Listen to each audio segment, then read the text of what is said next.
None turi ku itariki ya 14 Ugushyingo umwaka w'ibihumbi 2025. Turabagezaho amateka y'Umutagatifu Nicolas Taveliki na bagenzi be biciwe i Yerusalemu mu mwaka w'igihumbi kimwe magana atatu mirongo icyenda na rimwe. Ubu none tugiye kubagezaho amateka ya Mutagatifu Nicolas Taveliki na bagenzi be, ibikorwa byabo ndetse uko bishwe n'ibindi. Tubahaye ikaze. Jye nitwa Mati. Kimwe na Mutagatifu Francisco wa Asizi washinze umuryango wabo, benshi mu bafurere b'Abafaransisko bakunze kujya kwamamaza ivanjiri mu bihugu by'Abayisilamu, aho bibanze kujya ni muri Palesitina, igihugu Yezu yabayemo. Ku itariki ya 14 Ugushyingo, Kiliziya Gatolika yashyizeho umunsi mukuru wa Mutagatifu Nicolas Taveliki hamwe na bagenzi be. Ni umufurere w'Umufransisko, akaba n'umutagatifu waturutse muri Korowasiya, igihe bigeze hariho wa mbere wo mu Korowasiya uhawe kuba umutagatifu.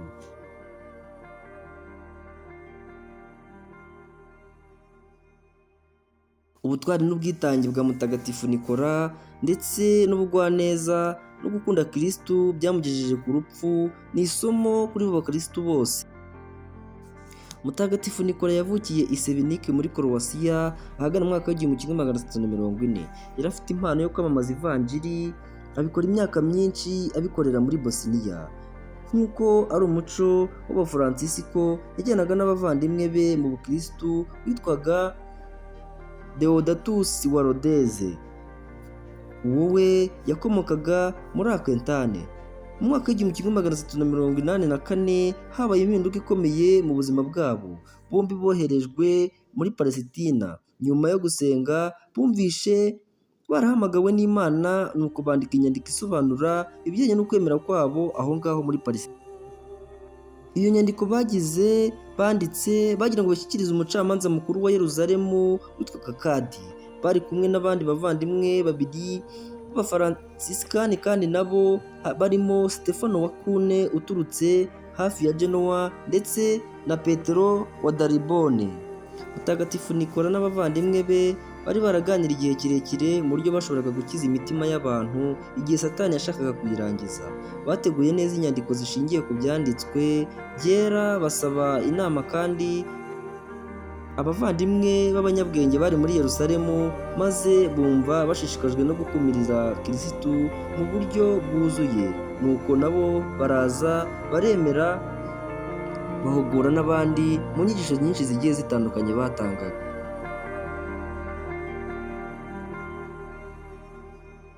Ku itariki ya 11 Ugushyingo igihumbi kimwe magana atatu mirongo icyenda na rimwe, ku munsi wa Mutagatifu Maritini, bafashe icyemezo cyo gushyira mu bikorwa ibyo bari barateguye. Buri umwe yitwaje urupapuro rwanditse mu Gitaliyani no mu Cyarabu, berekeza ku rusengero rwa Salomo. Ubu aho ngaho hari Mosiko ya Dome of Rock. Ntibemerewe kwinjira, maze bajyanwa imbere ya Kadi. Kadi arababaza ati, nimusome izo nyandiko zanyu. Maze barazisoma. Bamaze kuzisoma arababaza ati, amagambo mwavuze mwayavuze mufite ubwenge cyangwa mwabuze ubwenge? Ninde wabohereje hano? Ese ni papa wanyu cyangwa ni umwami wanyu w'Abakristu? Abo bavandimwe basubiza batinya Imana ariko bafite ubwoba bukomeye bati, ntitwoherejwe n'umuntu n'umwe, ahubwo Imana ubwayo yaradutumye kugira ngo tuze tubagezeho inkuru nziza, tubereke ukuri kubahesha agakiza. Kuko Kristo yavuze ati, uwemera kandi akabatizwa azakira, utazemera azacibwa iteka. Nuko Kadi arababwira ati, nimwifuza kwisubiraho mukaba Abayisilamu, murarokora ubuzima bwanyu, naho ubundi nta kabuza muraza gupfa. Nuko bamusubiza mu ijwi riranguruye bavuga cyane, bavuga bati, oya ntituzisubiraho, turiteguye gupfira ukwemera twamamaje ndetse n'ukwemera kwa Kiliziya Gatolika. Ibyo tuvuga byose ni ibyera kandi ni iby'ukuri.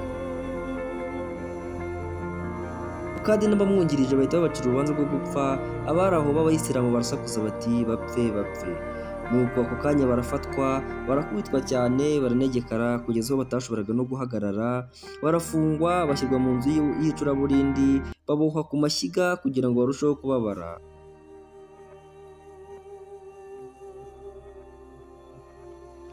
Nuko ku munsi wa gatatu bazanwa ku kibuga cyerekanirwaho abanyabyaha imbere y'abategetsi. Imbaga y'abayisilamu yari iri aho basubiriza ikibazo kimwe bati, murashaka kwihakana ibyo mwavuze mukaba abayisilamu hanyuma namwe mugakizwa urupfu? Basubiza bati, oya oya oya, twongeye kubibabwira, nimwihane mwemere ukwemera kwa gikristu, muze tubabatizwe kuri twebwe, ntidutinya umuriro cyangwa urupfu rwa kristu n'inyigisho ze.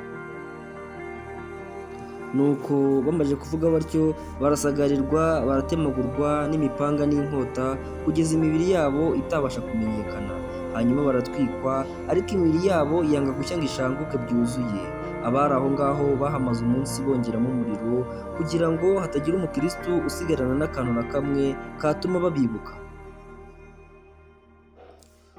Isengesho rya Mutagatifu Nikora.